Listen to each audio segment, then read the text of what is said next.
Korea! Why hello there, I'm currently in the middle. Oh, why hello there. You'll have to excuse me, I'm in the middle of reading one of my favorite Korean novels here in the city of Seoul. And today, I'm gonna be sharing with you some of the best things that you can do on your trip to Seoul. So without further ado, let's get started.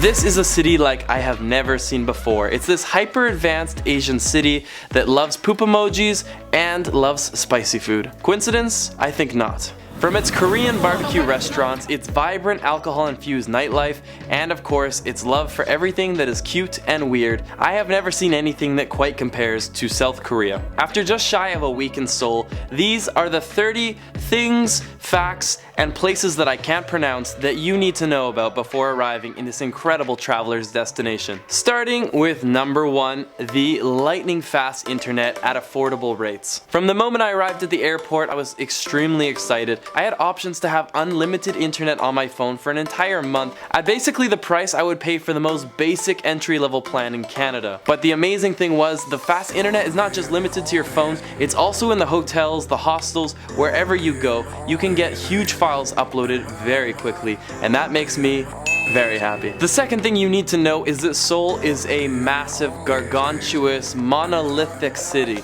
with different sides separated by a river. It can actually take you quite a bit of time to get from one side to the other. There's two main areas we stayed in. There's Gangnam and there's Hongdae. I want to again reiterate that I'm going to struggle to pronounce a lot of these names, so if you're going to be that person in the comment section being like, he didn't pronounce it properly, well, I know you're not perfect either, so try me. Now, Gangnam is this very hosh-posh, kind of Hollywood style side of South Korea. It is beautiful, it's lit with neon lights, and it definitely is a place that I recommend you check out. But I must say that while it was beautiful, it's definitely much more the local South Korean side of things, and while that can be an amazing thing, it can also make things a little bit more difficult. To best explain that, I'll give you the other side of the equation, which is Hongdae. Hongdae is the university town in South Korea, and things are a bit more compact. It's easier to walk from place to place. You still have that beautiful vibrancy. You've got the night markets, you've got amazing shopping, affordable prices in some areas, while the accommodations is probably going to be around the most expensive you'll find in South Korea.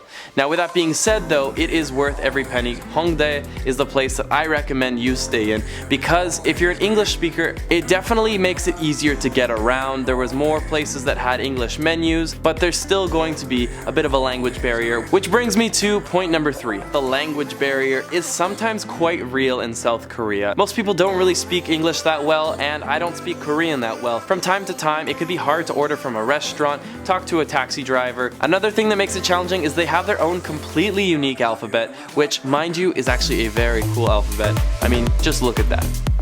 Very cool, Korea. Now that we're in the 21st century, one of the things we've become reliant on is our phones, on Google Maps, on Yelp, those GPS-based apps that help us get from place to place, finding the best restaurants, the best bars, figuring out where to go, how to get there.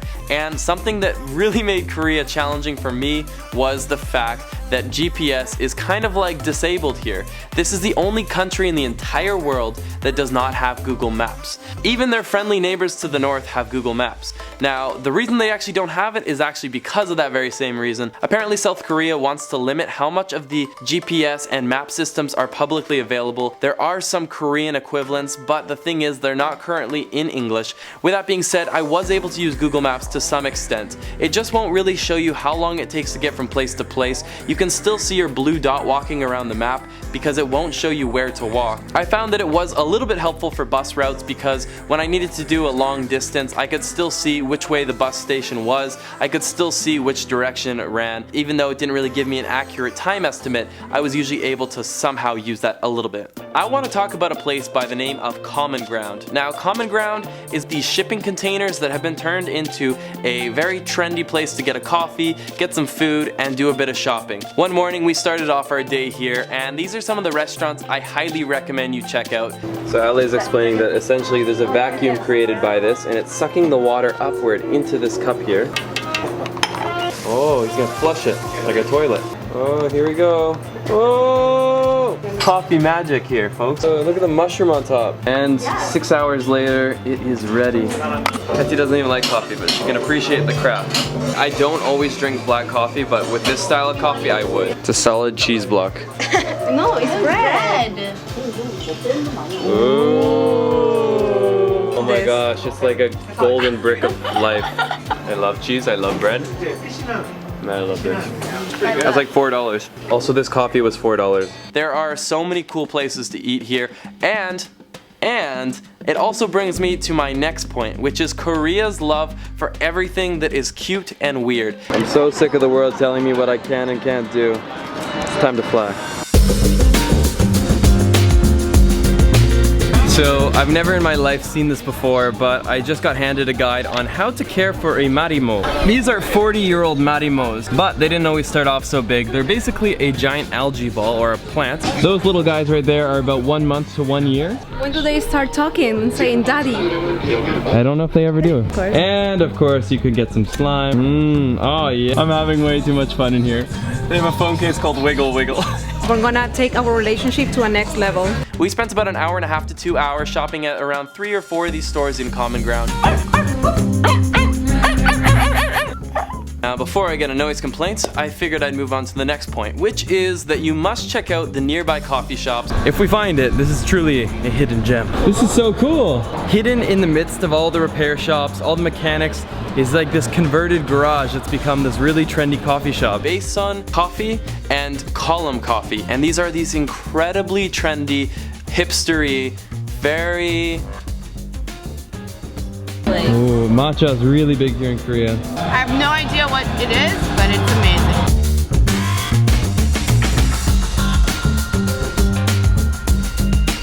Vibey coffee shops. Now, on to the next point. I want to talk about transportation, and I know this next comment might be a little bit controversial because I've just watched 3 YouTubers review on South Korea, and they all said that the metro system was cheap, affordable, and easy to use. Okay, so here is the situation with transit from somebody who can't speak Korean and can definitely not read it.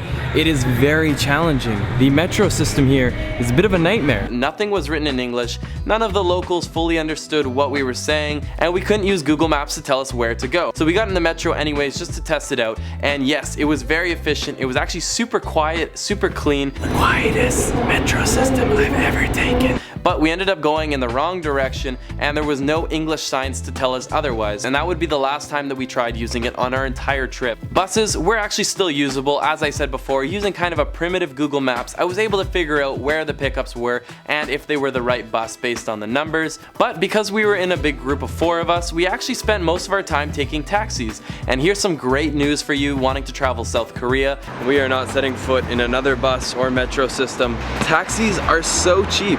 We just took one that was probably about 15-20 minutes, and we paid around $6 US. Starting around $3 and having the meter raise very slowly, sometimes even cheaper if you're in a big group to take a taxi for the short distance. Also, do not bother with Uber unless you want Uber Black, because that's the only version they have available, and unless you're made of paper money, then it's not for you. Now, a bit of information on prices. I would say South Korea is definitely a bit more expensive than your average Asian city, but not as expensive as, like, let's say Tokyo. So some prices that you should know about are of course going to be the transportation, which I've already shared a little bit about. Now, going on to accommodations, hostels can be as cheap as like $10 a night, whereas if you want a mid to entry level hotel, you're looking around $50 US a night. If you want something nice like we had in the Gangnam district, we stayed at Glad Live, and it was $90 US a night. It was absolutely beautiful, but it wasn't necessarily the most centrally located hotel.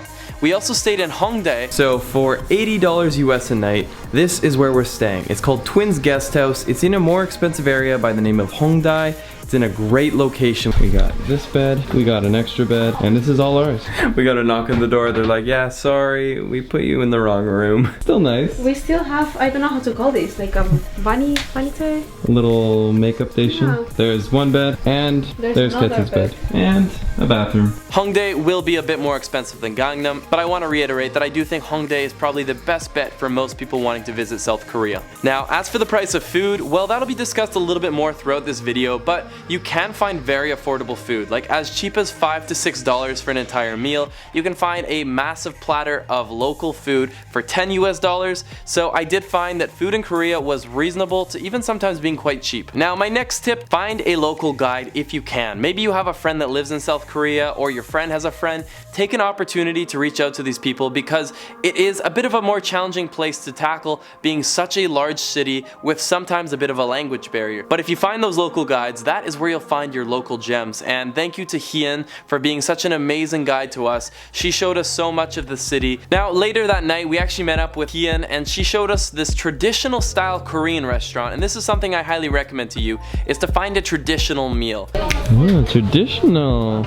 Everyone's taking those shoes off. The great thing about it is that it'll stretch your taste palette. You're gonna be trying things that are incredibly spicy. You're gonna be trying plates that you would normally consider to be hot plates, but they're gonna be given to you as cold noodles or cold soups. You're gonna be trying foods that you probably didn't even know existed. Sitting on the ground, some of us have our legs folded, some of us are not flexible enough to fold their legs, so I just got my legs completely straight. Or just you? Just me.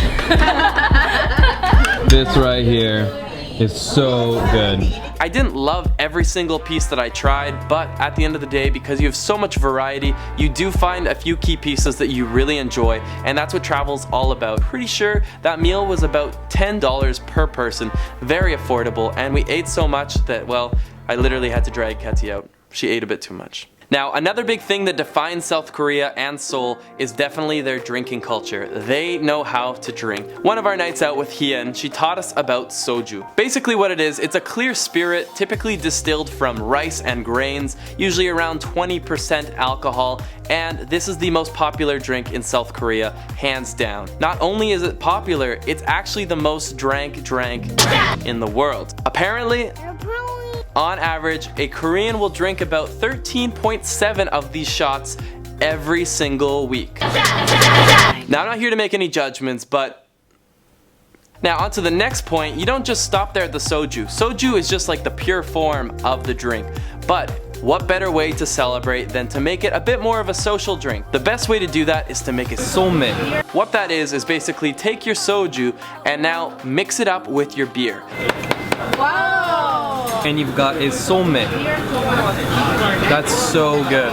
It's like the perfect complement. There's tons of different ways you can mix it up, but the way that Hien had taught us was either to take a chopstick, a fork, a utensil of some sort, and basically just jab it in up and down, and right there you have your first somme. Now, not only do you need to know the drinks you're gonna drink, but you also need to know the rules of the game. When you'll be having like a full dinner like this, people will basically be cheersing every 5 minutes, every 10 minutes.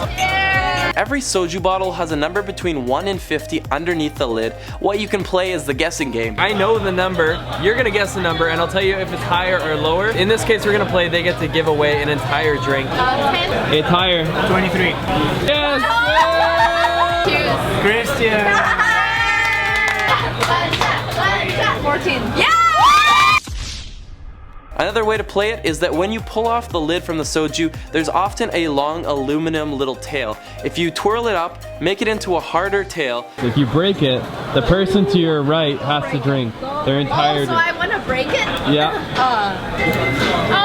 Oh! The loser is gonna drink a whole somme. Break it! Break it. Yeah! Finish it! Finish it! Yeah! Level 3! Level 3! Level 3! These are some games that we played, and they made our nights that much more fun. For all my Team Get Lost ladies, you're in luck because South Korea is a cosmetics heaven. Katie went absolutely crazy from the different skincare, facial treatments, everything you could possibly imagine. South Korea is the place where you will find it. Now, not only did she have fun with it, we also both went and bought some set of eye contacts. They don't improve your vision, but they do change your eye color. They change the size of your pupil. All this for $20? Oh my gosh. Oh my gosh. So weird. Oh my gosh. It's scary. Oh, you look beautiful. No, I look scary. Alejandro hasn't seen me, so I want to film his reaction. This is one of the widely accepted beauty cultures here in Korea, is to get colored eye contacts. It's gonna match my shirt. Ew. You seem so scared. I just hate putting things in my eyes. I know. No. She's gonna help me. Okay. Okay. No. Did you do it? No, it's so hard. I think I got it. No. I can't. Did you do it? No, he's afraid. I'm gonna hold my breath, okay? Okay. Can't believe it. We tried for hours and I had to give up. I couldn't. On to the next note. That is that Korean shopping is some of my favorite. I have found so many unique clothing pieces, statement pieces, and the awesome thing is they can be found actually relatively affordably. So we did shopping in a couple different areas throughout our trip. One of the many designer areas is Garusu-gil. This is one store I really liked. They have some super cool trends that you will not find in North America. And this store right here, it's called Around the Corner. It's about mid-price, but they have a huge selection of awesome Korean clothing. I want to find unique statement pieces that don't break my wallet, that are relatively affordable, and that's where I found my best luck was in the walking street of Hongdae. Hongdae has so many incredible hidden shops. Some of them are underground, some of it's actually knockoff, but some are just truly original pieces at a relatively low price range. So I got a hat, I got some Velcro shoes, they're back everyone. Bring back the elementary school fashion. Everything's shockingly cheap. These shoes are about 35, hats 20, really awesome jacket for like $30. So the cool thing is you can negotiate with the different stores, some of them that are more like pop-up shops. Leave some room in your luggage and you'll definitely leave with some great value. I also just remembered one thing that was a little bit weird about the shopping though. Usually there's only one size. There was no small, medium, large, typically quite baggy. That's the style in Korea. And one thing I particularly struggled with is that often you're not actually allowed to try things on. I asked a lot of the service clerks why, and they actually said it's because of makeup. But I'm a guy, so I guess maybe Korean guys wear makeup. I don't know. I shopped so hard that when I had to leave Korea, I was wearing about 10 bundles of clothing on top of me. My luggage was like at least 15 kilograms overweight. Katy has like 8 jackets on, 4 pairs of shorts over top. In most circumstances, I would say I look like an idiot, but honestly in Korea, I kind of just look like a K-pop star. I'm looking pretty fresh. Got some denim over denim. Ladies, watch out. This is going down as the most stressful check-in of life. Oh my gosh. Most certainly one of my favorite things about Seoul was the food experience. It is definitely a foodie's destination if you know where to go, and luckily we had an incredible Korean barbecue where it was all you can eat, it was reasonably priced. So you take a bit of lettuce, a bit of salt, a little bit of spice. Gonna wrap it up. Bon appetit. Oh, a little hidden gem. This is interesting. It's like this delicious creamy dessert coffee. It's so good. Everything looks so good. I can't remove them. Perfection. Very spicy. He said it's a little. so He did like this, but no, spicy. it's like. It's a lot spicy. It's very spicy. It is, yeah. That was one of the best meals. We spent about 14, maybe even 13 US dollars per person. I think that's incredible value. If you've never had this before, if it's done right, it'll blow your mind. This is a must-have when you come to Seoul. Very interesting. It tastes like a real tomato. Did you like it? No, of course not. And so even though the tomato wasn't for me, I'm excited to try mine. I got the sweet pumpkin. You got the I got the peach. Oh, Wow, ladies and that gentlemen. looks- This is peach. This is pumpkin? Yeah, Okay. It tastes like a PSL. it's my favorite. Another thing you need to know about extending onto the food is street food, and you can find it in a lot of the touristy areas from Hongdae to Insadong. So I don't know if this is Korean, but it's called taiyaki, and it's basically like a waffle in the shape of a fish. It's so cute. And this one has the mouth open, so they put ice cream. We have to try it. Oreo, honey, ice cream all together. Oreo, honey, and ice cream. Yeah. 짜자잔. All the best things in one fish. And the incredible thing is, once again, it's relatively affordable for the most part. Now, one of the questions a lot of people have is South Korea safe? And unfortunately, it's really just not. As much as I'd love to get behind the country and say that this is a safe destination where you can be at peace, it's just not the case ever since the drop bear epidemic. The mortality rate has risen 3,016% in the past year and a half, and it's only expected to rise from here. For the most part, South Korea, exceptionally safe. It's the kind of place where Katy, myself, whoever could walk alone at night. 2 thumbs up for me, because safety is cool. Now, how's the weather? Well, from what I could see, it's actually very mild. It's kind of similar to where I used to live in Vancouver, Canada. It's got its fair share of rainy days. It can occasionally get its snow. It can have those beautiful hot days in the summer. Now, this one's a little bit of a random one, but it could come in handy for you. There's lockers in the subway stations. One night when we decided to go out, we actually went down to the subway lockers to try and drop all my bags there. And because it's such a safe place to do so, I had no problem with leaving my camera gear in a random paid locker. It's a cool little side fact that could come in handy handy for you. Something crazy you can do in South Korea that I never got a chance to do is actually eating octopus that has just freshly been killed is a strong word. Let's say freshly been ended. The cool thing about it is that because its nerves are still going off, they literally will latch onto you. And so some people have actually died trying to eat this octopus because it grabs onto their throat, but that just kind of raised the excitement of it all. So if you want to try something new, eat a semi-live octopus. Now, Korea is full of traditional experiences mixed with somewhat touristy experiences. Luckily, Kathy and I brought the best of both worlds together. Look, my waist. It's Ooh, so it's beautiful. so flattering. I feel like a cupcake. How do you say very cute in Korean? 귀엽다. Kyoppa. Now, I don't know about you guys, but I absolutely hate tourist attractions. So luckily, we've been able to keep things super local today. And we're going off to show you the traditional side of the town, so let's go. Looking good, guys. Looking good. This is not just a thing that Kathy and I decided to do. You'll actually see tons of people wearing these very, very cool traditional outfits. Looking good, guys. Thank you. No, not you. It's very pretty actually. I like the colors.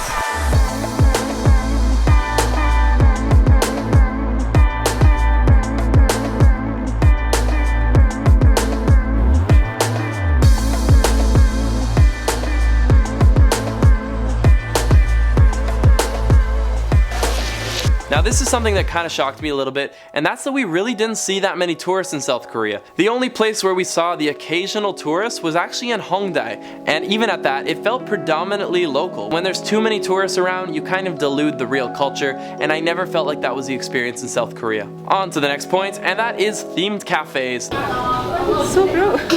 I'm gonna be honest, I don't know how I feel about eating somewhere where they're associating themselves with poop. And here it is.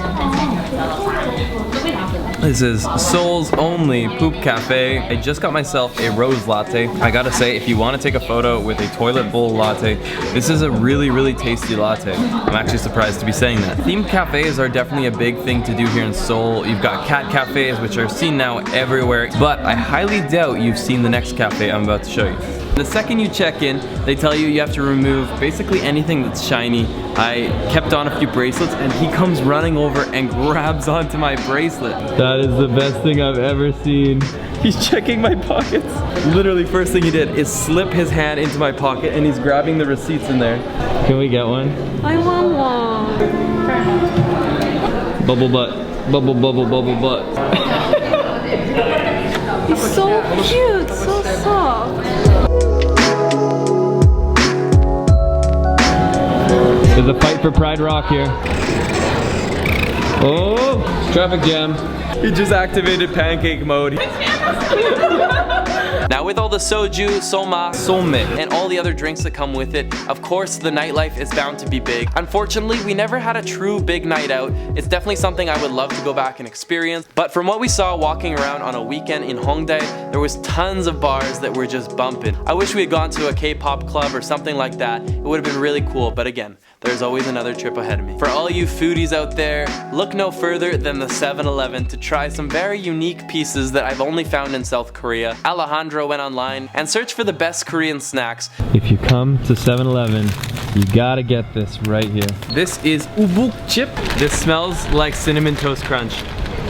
This is a must-have. The taste you can see. And lastly, we've got the classic ubuk chip. Cheesy burrito. Weird. And one thing that I actually kind of liked was their banana milk. The first sip kind of threw me off a little bit, but by the second and third, it really grew on me.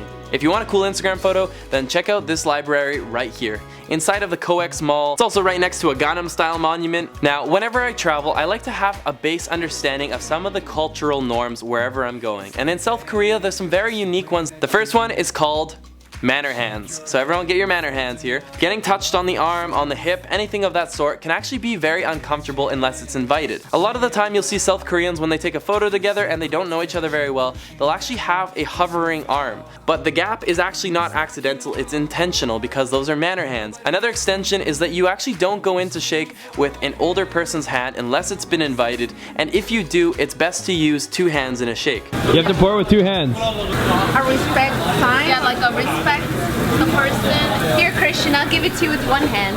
Oh, savage. A fascinating conversation I had with Hien, our guide, was actually about the way she interacts with other locals. She was saying that most people actually won't talk to one another on the street. It's kind of a weird thing to talk to a stranger. If you desperately need directions, don't be afraid to ask somebody, but for the most part, it's not something that's closely integrated into their culture. There's usually a bit of a divide between strangers. 3, 2, 1. Annyeong! Now guys, the most important point of all of the 30 points is right here. So listen up closely because you cannot go to South Korea without knowing this. You must never otherwise, it could be the last time you ever go to South Korea. 5 days in South Korea was just not enough. It was an incredible trip, but I only got a small glimpse of what this monolithic city has to offer. I would love to go back sometime soon. I really want to make a comprehensive guide to actually show you the best places to go. But if you have anything in South Korea that you recommend, I would love to hear your feedback. Together, we are stronger. Guys, if you enjoyed today's video, hit the subscribe button. That's a thumbs up. Hit the thumbs up button, hit the subscribe button, and the notification button because YouTube does not always push out those notifications. I always post my videos on Saturdays, so I will see you right back here on the next Saturday. And as always, let's get lost again in the next one.